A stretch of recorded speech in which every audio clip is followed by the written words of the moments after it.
It's just one of those things that you kind of want us to, push us out of our comfort zone and then write about it. So it falls with this, Yeah, we can't follow the rules. So the other thing to be mindful of is that everything in some way to us. So how either how we demonstrate the law, how we receive it, interact with it. So direct relationships could be there, but it's more very much about mindset. And then I was wondering, what would you want us to do with formatted in part it, or do you want like a paragraph? Because I was writing it more like an essay, and then I was like, oh wait. Yeah, no, I would suggest that we do it that way. So let's get this.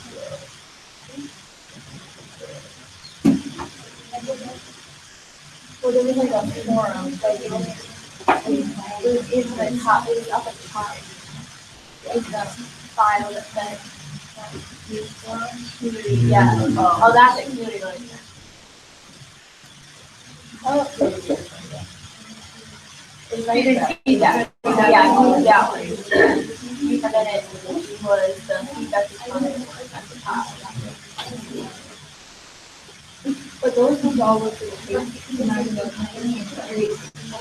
So that's what it is. So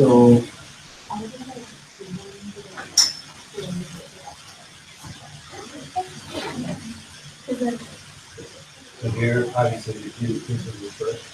So those are the things that are like. Because I know that they like the topic, but I'm thinking like it's such like have it on. Yeah. That we use that normal values. Yeah. And there's usually a topic. Okay. Oh, yeah, and there's a couple other things I want to mention too. So, so let's talk a little bit about let's talk a little bit about your community learning event that's coming up. There's some things that I want to help folks to care about. So there's also an opportunity, and I don't know if I waited too long to do this, but there is an opportunity for. I'm on a committee for a conference called the Overcoming Racism Conference. Has anyone ever heard of that? Okay, cool. Not necessarily big in the metro. It's kind of up and coming sort of thing. If you guys want to move forward a little bit, so she can get in or what, that's great. Push forward a little bit. So it is the last week in October, the first week in November. And so if I will give extra credit, obviously, for things that are outside of class like that, but also could be one of those community learning events that we engage in. So it's called the Overcoming Racism Conference, and you can find it at overcomingracism.org. So if you're interested. And we do have some volunteer positions available, which gives you free access to the conference. If you register and you tag my name, I can put you on a list that will either price or give it to you free. I think we still have 3 spots open, so that's what I'd like for you to do. And it's really weird how people in the world, I don't know, has anyone else gotten this, right? Where you either say you go to Bethel or you work at Bethel, and people go, oh, Bethel. Has anybody ever gotten that? when you're out in the world? Yeah. What do you think that's about? What is that? I don't have answers, so I'm asking, I'm asking a question as to, us being in the community.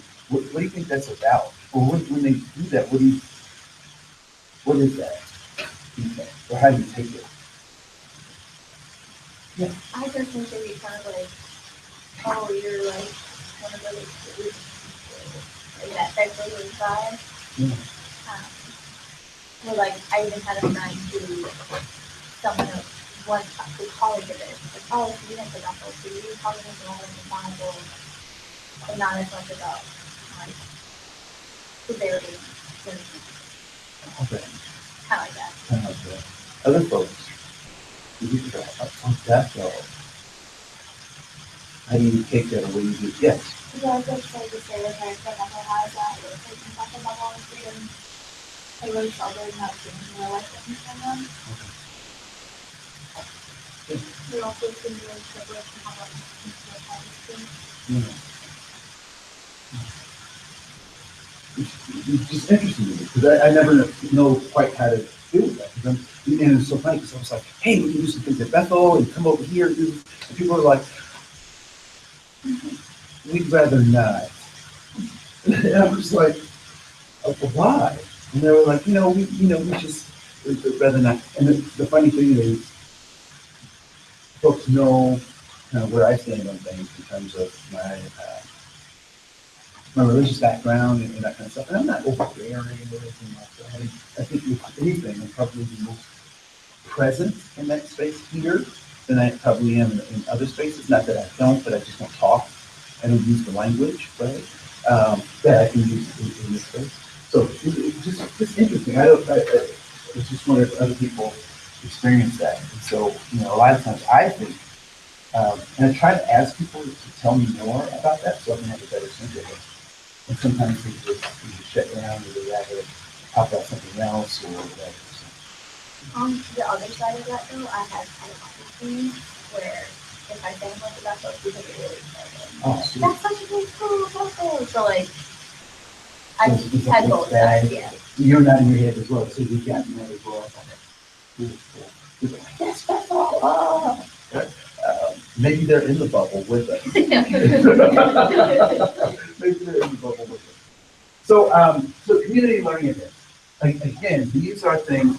So one of the questions was, and this is a critical thing for us to be mindful of, right? So say I go to a restaurant that I wouldn't normally go, and I want to use that as my community learning event. As a part of the matrix, as the grading matrix, it asks about my faith. So what does my faith have to do with me going to, or how does that relate to me going to a restaurant that I've never gone to before? So that's the question. How does it? Or how could it?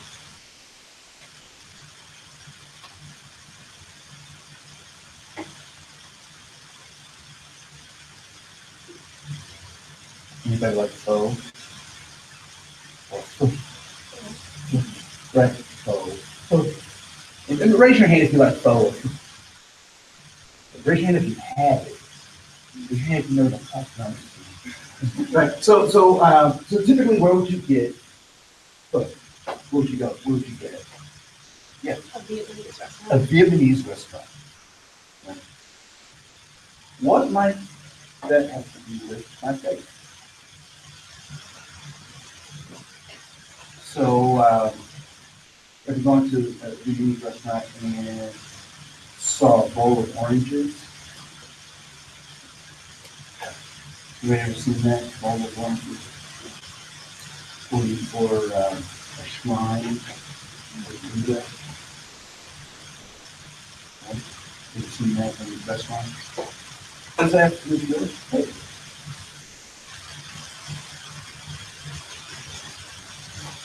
Yeah. It could be conflicting with your faith, right? So say more about that. How could that be So conflicting? it's like, because we, I guess, Christian food, something, and they obviously we listed the different jobs that we like give us, we can like have judgments and make assumptions about them, just because they have different belief in there. Okay, so it can obviously demonstrate some differences, right? Obviously demonstrate some differences. What else could it also demonstrate?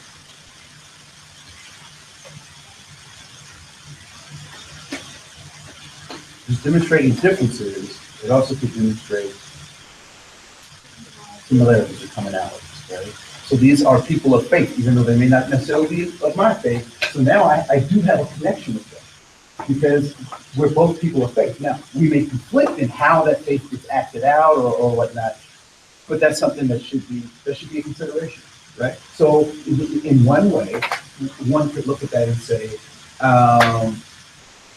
could ask myself, does the Great Commission apply here? Great Commission being what? The Great Commission. Make disciples. How about you? Right? So is this a place to do that, or is this a place not to? Right? So those are things to kind of recognize in terms of looking at the world. It should have some impact on your faith decision. There are certain clothes and brands that I won't buy because of my faith. The way that I look at my faith. There are certain things that certain places I will and will not go because of what that means. Right? So, for example, I don't because so there are lots of places, and I'm not approved, and I just want to put that out there. But so when I taught high school, we would have, and how many folks are in the school right now? In the school? Cool. Do you ever hear the teachers talk about going to have book club? Okay, so when I taught, we after school, particularly on Fridays, we would go have book club. And the books we were reading were Dos Equis, Leinenkugels, we were reading Guinness. Those are the books that we were reading, right? Nothing to do with reading books. Right? So we were going out to drink, so we called it book club. And because I don't need folks for happy hour anymore. Not like that. Right? Because I want to be set apart. I don't want anyone to ever be able to say evil against me. I'm goofy enough by myself that being in an environment where I'm being my natural self, people might think I'm drunk, right? So I don't want anyone to think evil of me. Like that dude was lit. No, that's just how he is, right? So so that's something to be mindful of, right? So the world constantly has things to say about us. And so when you do your community learning events, that's something that I want you to be mindful of. How does this relate to, or what are the connections with my faith system? So there's that. So the faith-based response is pretty much like how I want the rest of your responses, right? So it's not much different. You can respond, please respond kind of in a bulleted paragraph format, very much like this example. All right? So the main themes of the faith-based experience and blah, blah, blah, blah. But this would be the same thing for your other community learning events, right? So it's similar kind of format. So both bullets and Or we look at something else. Yep, I prefer that you look up things in your own. But I also want to put out that there are lots of things throughout the year that just kind of make sense for it. So if you look for them, you should be able to find lots of cool stuff. We know that so J term will in the spring term will probably have a lot more opportunities because there's King holidays and other things. There's tons of things throughout the year that should be relatively easy to find. And there are tons of things you're doing right now on campus. So if you go down to right across from the little common area, Um, there's the cultural center, right? And people are paying up, they have tons of events that come around with that topics. So, and even the Department of Education, we have a number of events as well, like the PRISM forums. I don't know if you want to see those or is connected with those at all. But we have tons of forums. And, if you're really stretching, I would encourage you to sit down and interview a staff person. So you really can't, there are tons of really brilliant, particularly in the diversity office, those folks are wonderful to talk to. And so there's no excuse for not being able to fix that. I did want to do one other thing. Because I wanted to hit this really hard, because as we move forward, things get a bit more complicated. And, let's talk about this. So write this guy's name down. This is so funny. Occam's razor? Yes. Occam's razor. So OCCAM apostrophe razor, right? Occam's razor. So your parents use Occam's razor when, okay, so did anybody ever try to pull something over on your parents? Right, okay, cool. What were you trying to pull over on your parents? So you were not your age. What kinds of things?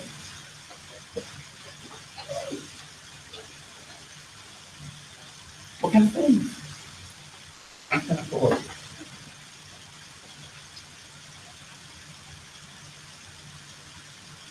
I'm not telling them. I'm not waiting for it yet. The only example is when I was a young kid, I shared one with my little sister and my mom. It was like Stephen and my mom would ask us to clean it up, and then because we were playing a lot of Stephen and they cleaned it. We had this little like fireplace in the room that was empty. And we used it like storage and stuff, and we would just throw all of the toys in a pile up in there. And then we'd like close the curtains, and one of the things was all just shoved in a little corner. Okay. Yeah, that's what so you lie like that, right? Yeah. Anybody else? You try to pull up something over. Yeah. I used to hide in my bathroom and just Harry Potter instead of reading my homework. Or I'd like have the book open of whatever homework I was supposed to be reading, and then I'd stick another book inside and then read it, and then my mom walked in, it would look like I was reading. And then like when she came out, like slide it under my pillow so she couldn't see. Cool. Right. So, anybody else? One more thing. Yeah. I was just reading the book the other day, my nephew came over, and he stayed the night, and my brother was sleeping, and he woke up early, and I woke up because I heard him running around the kitchen, and he like peed around the corner, and he smiled at me, and then he ran away, and he was asleep. So I was like, what are you doing? What are you eating? And he did. Okay, cool. So, and that's horrible, right? So here's something very interesting. I don't know. So I tried to pull stuff over on my parents too, and some of the things that you're talking about are things that I did too. Right? But as I got older, the things got more complicated, right? And so my explanation of things had to also get more complicated. And so, anybody else get like that too? How you explain stuff? And so, when I got caught, I had to give a complicated answer. Anybody ever do that? Right? Okay. And so, as you're explaining this, the complexity of this thing, because you want your parents to really know, what are they starting to figure out? That you're lying. That you're lying, right? Well, and how are they figuring that out?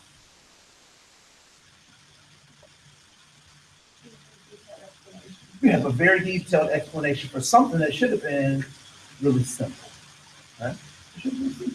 So why are you late? See, what had happened was, so that was my tell. Everybody's got a tell. You ever play poker? People were bluffing, they're twisting or they're shaking, whatever. That was my tell. See, what had happened was, that was my tell that I'm about to tell a lie. right? Well, and then I give this big long explanation. My parents go, tell me the truth. So Occam's razor is this idea that the simplest explanation is the correct explanation. That the more complicated things are, the less likely it is to be the correct answer.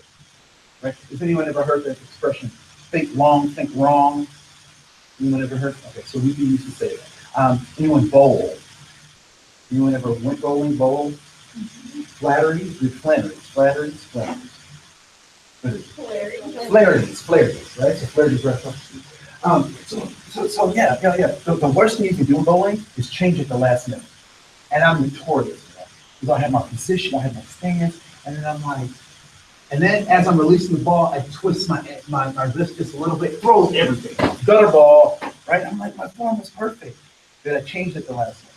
So this idea of Occam's razor is that the simplest answer typically is the best answer. So so what does that have to do with this idea of education? What we're talking about in terms of education. So I'm going to go back to this really briefly because this is where Occam's razor really applies for us. And I really want to walk through this because it's really quite goofy, right? So we know that race is a governmental tool, right? Created by government. Now, we recognize that there are differences between human beings. So to say that we don't see differences would be wrong for us to say that, right? So we obviously see differences. The issue at hand is not that we see differences or don't see differences or commonality, but it's what those differences mean that's important for us to talk about. Right? So what does it mean that I am that we are male and you are female? What does that mean? Right? And what does that mean from a societal context? What does it mean in this particular context? What does it mean that some of us are brown, some of us are black, some of us are so-called white, right? So what does that mean? So teasing out that meaning is important. So the meaning of that, of course, is directly to Occam's razor. But this is a sideshow that's designed to distract us from what's really going on, right? So here is, well, at any rate, so the U.S. government has some particular ways that it looks at our racial makeup, looks at how it categorizes people in the United States. All right. So race and ethnic designations as used by the Equal Employment Opportunity Commission do not denote scientific definitions of anthropological origins. Period. Okay, can somebody tell me what that means in just plain English?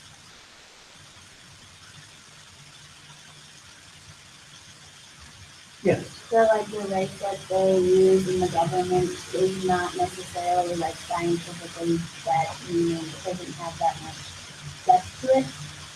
So it's not science that we're using to make this decision, right? I mean, that's what that says. It's not science.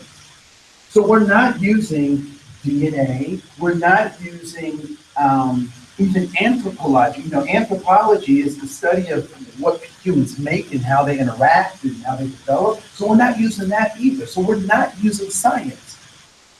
So by telling us what they're not using, what are they suggesting is being used to make these distinctions?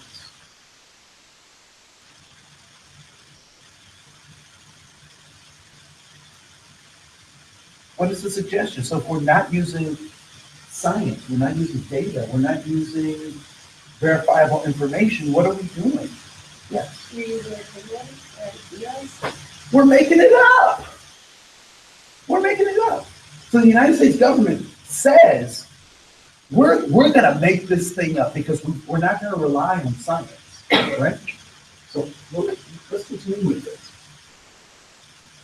For the purposes of this report, now this report is referring to, this is a document that companies that have over 500 employees have to submit to the federal government, particularly if they have, if they're receiving or connected to government loans or grants or so forth and so on, right? So Bethel, being an educational institution, does it take federal dollars? Yes, in the form of what? Grants, so like the Pell Grant, what else? Loans, federal student loans, right? So they fill out they use this form to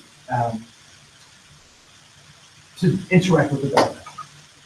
So, so for the purposes of this form, an employee may be included in a group which he or she appears to belong to. Okay. Okay. Let me continue.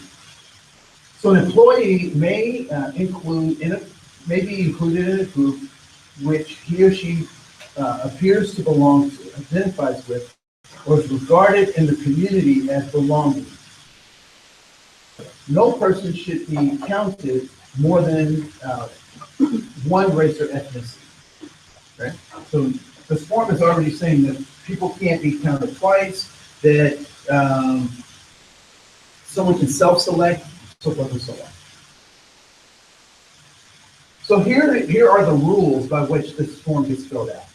The race and ethnic categories for the EEO1 survey are defined by the U.S. Department of Commerce. Interesting. It's defined by who?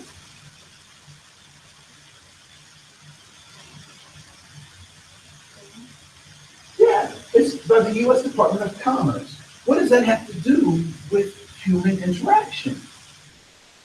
Shouldn't it be the Department of Psychology or the Department of Health and Human Services that's defining this? So already, what are they suggesting?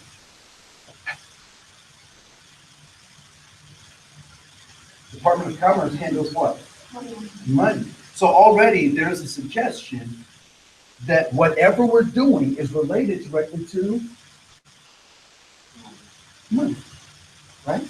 Less about the scientific attributes of a human being and more about the system of money.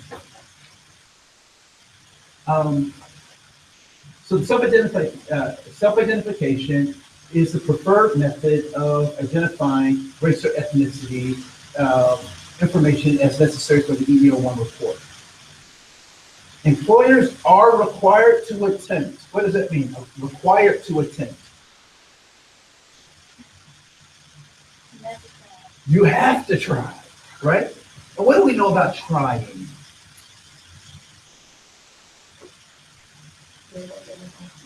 Yoda does not like trying.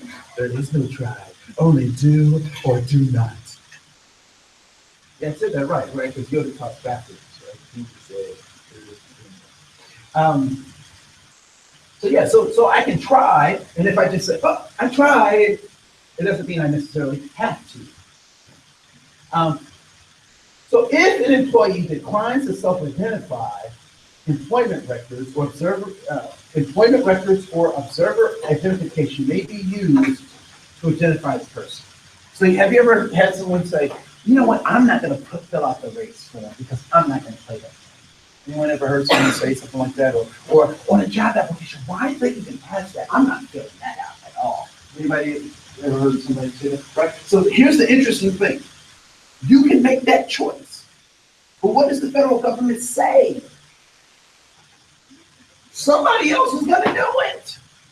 Right? Somebody else is going to do it because this is their bureaucracy. Right? This is the system that the federal government can say. So, again, race and ethnicity is designated by the Equal Employment Opportunity Commission. Do not denote scientific definitions of anthropological origins. Definition of race and ethnicity categories are as follows.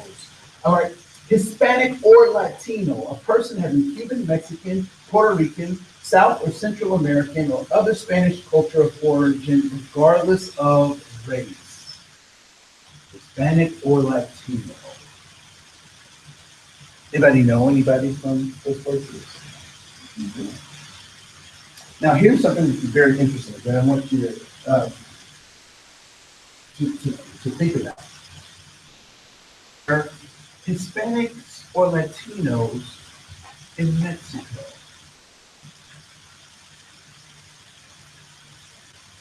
Are there Hispanics or Latinos in Belize? Are there Hispanics or Latinos in Uruguay? Arkham's razor.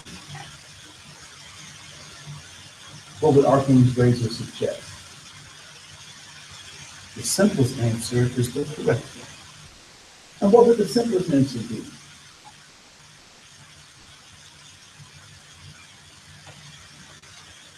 What do you think?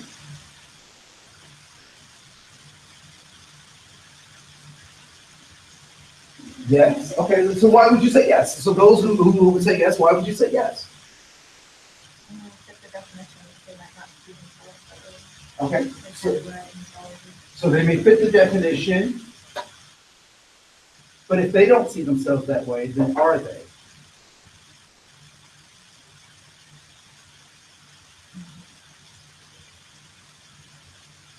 So from our definition, as we define it, because we have the power of definition in this particular country, how we define them, yes, they are.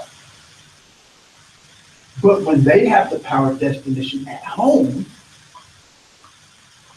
they're not Hispanic or Latino. There are no Hispanics and Latinos in Mexico. What are they in Mexico? They are Mexican, right? Or they're tribal, or they're Mayan, or they're, I'm just trying to think of the other, so, yeah, so they may be tribal, but they're not Hispanic or Latino. Now, the funny thing about Hispanic or Latino, and you can write this down if you like, was that the term Hispanic did not pop up until 1980. Until 1980, the term Hispanic didn't pop up until 1980, and it was a result of the election of President Ronald Reagan. It started this Hispanic Latino so-called designation. So let's talk about white, not Hispanic or Latino, right?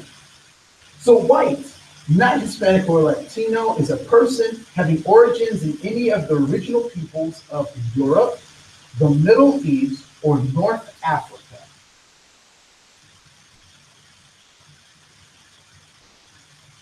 What? Anybody ever hear that? I certainly didn't hear it until I started working with this form, right? So Europe, North Africa, and the Middle East. So people from Iran are white. Moroccans are white. Egyptians are, well, if you ask an Egyptian, they will say they are just an Egyptian. If they're not anything else other than Egyptian. I was in Egypt, and I asked the Egyptian, I said, are you African? Yeah, they did. No, I am not African. I said, well, where is Egypt? He said, Egypt is in Egypt. It was his own country, right? So Egypt was in Egypt. So some folks are considered white by the federal government. North Africans are considered white. So Libya, Sierra Leone, and there are people who look darker than me in Sierra Leone, but according to the federal government, they are white. Right? Interesting. Interesting. So Asian. So let's go to black. So black or American, African American. Now here's the interesting thing about this description. I was always taught never use the word to define the word. Right? Anyone else taught that? Right? So I was taught that. But let's look at their definition. or African American, but not Hispanic or Latino. Because you can be Hispanic and Latino and be black. But they don't want that for whatever reason, right? So, a person having origins in any of the black racial groups of Africa. What is a black racial group of Africa? And then that doesn't tell me any more than just saying black or African American. Right? Basically, it says anyone dark enough to appear to be from a black racial group in Africa can be African American. Right? Dwayne Johnson, what's his background? Samoan and black. Just depends on which day of the week, how much tan he's got, right? Yeah. So yeah, Dwayne Johnson is Samoan, but lots of folks will call him black or call him whatever. Oftentimes I have to sign autographs as Dwayne Johnson because people are really confused about how much we look alike. So tough burden. So Native Hawaiian or other Pacific Islanders, a person having any of the origins of the original peoples of Hawaii, Guam, Samoa, or other Pacific Islanders. The interesting thing about Pacific Islanders is that at some point they also stem from Africa as well, right? And so that's an interesting line that oftentimes has to be made. This one I think is very interesting. Asian, not Hispanic or Latino. A person having origins in any of the original peoples of the Far East, Southeast Asia, or the Indian subcontinent, including, for example, Cambodia, China, India, Japan, Korea, Malaysia, Pakistan, the Philippine Islands, Thailand, Vietnam. Do folks know any folks from any of those conglomerate countries? Do they look anything alike? No, they don't look anything alike. So why is it that they're lumped in this category together?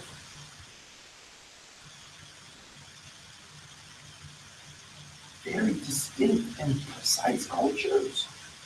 Right? I mean, even if we look at, and are folks familiar with why Pakistan and India are important relational to each other as well as kind of in the world? Because they used to be one, right? They used to be one, and then what happened?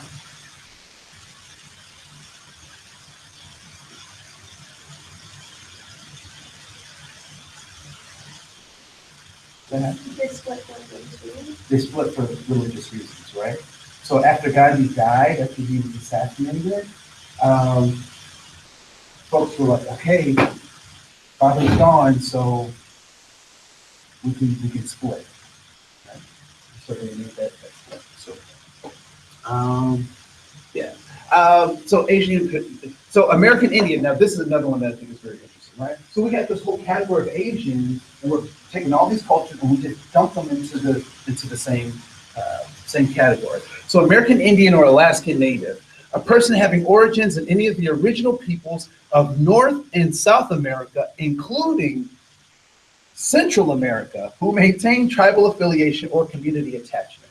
So what are the qualifying statements for American Indians? So to declared an American Indian, the U.S. government is saying that there are some qualifications. And what are those qualifiers?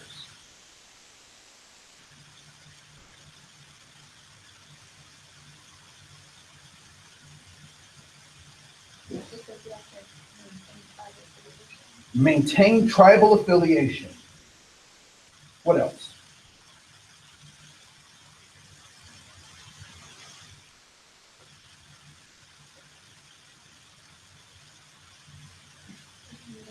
Or community attachment, right? So we haven't gotten into it in depth, but we will get a chance to talk about Indian boarding schools. Indian boarding schools.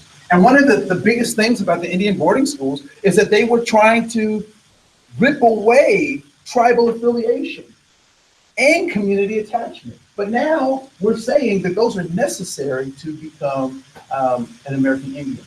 We'll also, we'll talk with the professors, or we'll listen to a conversation with some professors from Bemidji State around this, the mathematics that we sometimes try to use when we talk about this idea of race, right? So I'm half this or a quarter that, I'm 1/16, I'm 42nd, 49ths of something else, you know, I just made up a fraction. It's not a real fraction. But we try to do this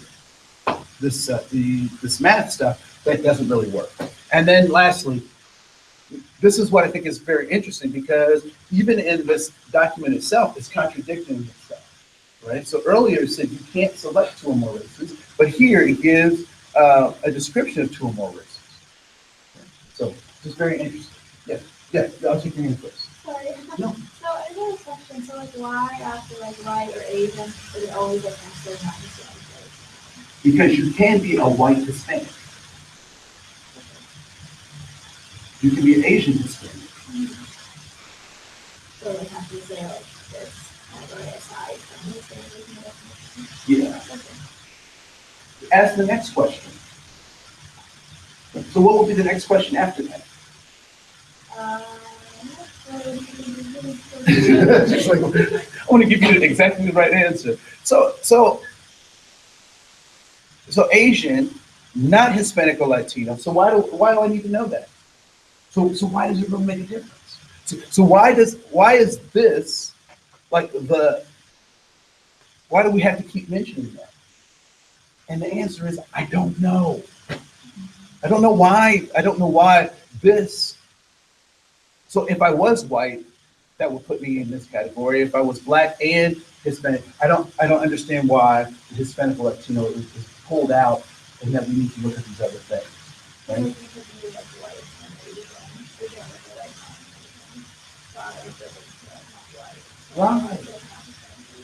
Right. Or for any of these categories. And it's so interesting, particularly when the mix happened. So my daughter is triracial. We call her a blendian. That's our joke. You can't tell that joke. Right? So her mom is biracial. So she's white and Native American, and I am me. Right? So my daughter has these kind of three things that she is, and we're trying to help navigate her through all of this crazy stuff like this. You know, this is really crazy making. And so the more convoluted the story, the less likely it is. And so Artham's razor would suggest that if we look at all this race stuff and how, and the deliberateness and the complexity and all that stuff, what might Artham's razor suggest about race as a concept? That it's false, right? And so what would be the truth?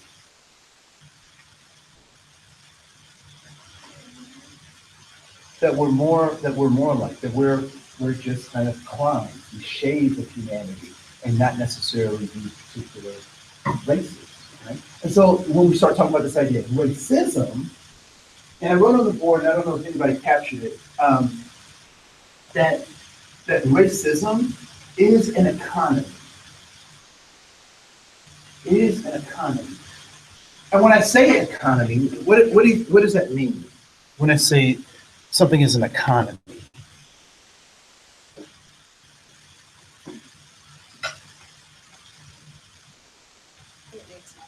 Okay, so it makes money. All right. Are there economies that don't use money?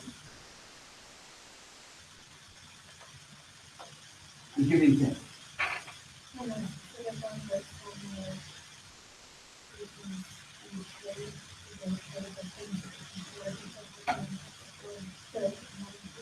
Right. Yeah. So that's how their economy works, right? So there are barter systems that become economies.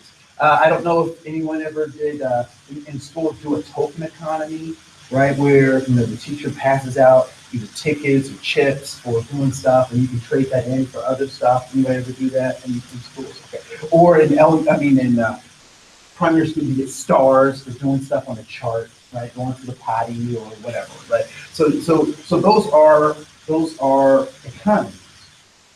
So when I talk about this idea that racism is an economy, what I'm saying is that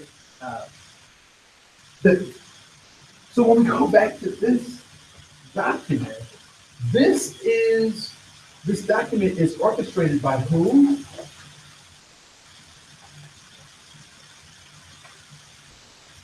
Who's this document orchestrated by? The U.S. Department of Commerce. So race, as they define it, is connected to an economy. It is an economy. And in that economy, to exchange things. So in our American, in the United States, our currency is what? What is our currency? It's dollars, right? In Sweden, they're called kroners. Kroners. Right?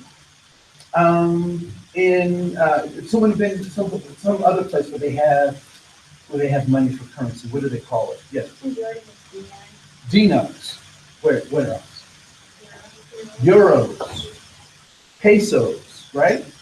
Now, in every one of those situations, they have a currency, right? In their economy. So if you want to get things done, then you have to use the currency. In the United States, if you want to operate, you have to select a currency. So in the U.S.,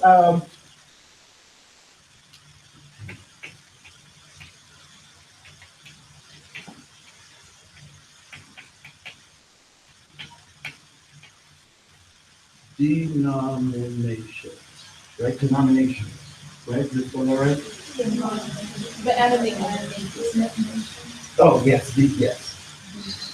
Sorry. A little bit of my dyslexia. Right? So denomination.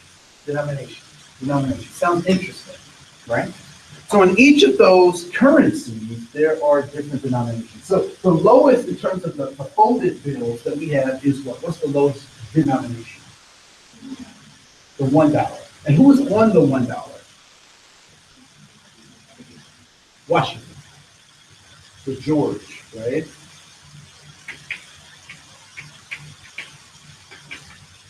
So that's his face, right? I don't know $5. Who's on $5?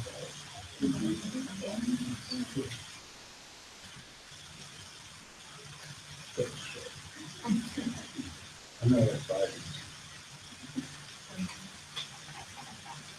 We don't make it rain. No, it's just so $5. This is $1. Let's do $10. Who's that?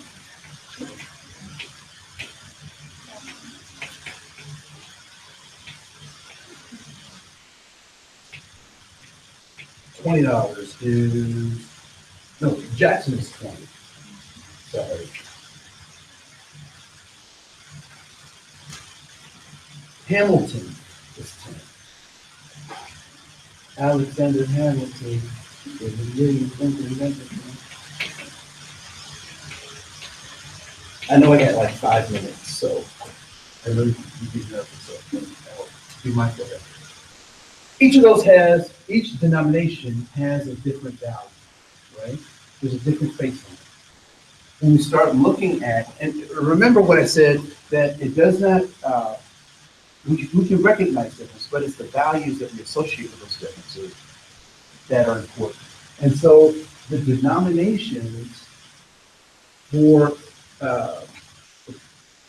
in the economic system of free market capitalism that we kind of operate in, the dollar, George Washington, $20, Andrew Jackson, $10, Hamilton, Alexander Hamilton.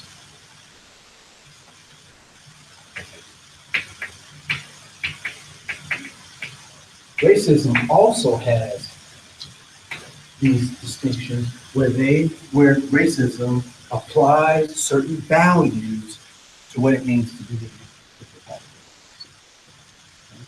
So racism, so race becomes the currency.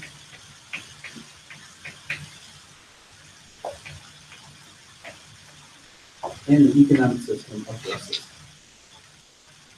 Right? And we'll explore that more on Wednesday. So if you go to Moodle, you will see that there is I did put a new slide deck in for this week, talking about the problems with education and particularly this kind of model, right? So a number of the problems are systemic. Feel free to go through the slide deck. I think there's only 12 slides. There are a few videos to watch. We'll talk about probably the first 4. So if you can get through the first 4 by Wednesday, that would be great. All right? Have a great day.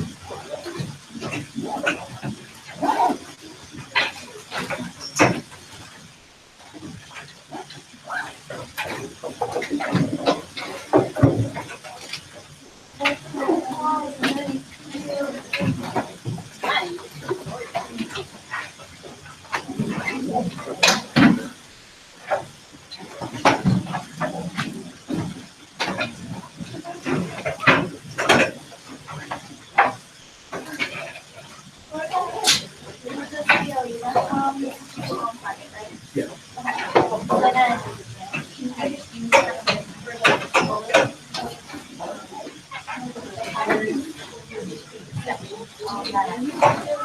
Yep. Yep, so just put those sections and then just. And you don't really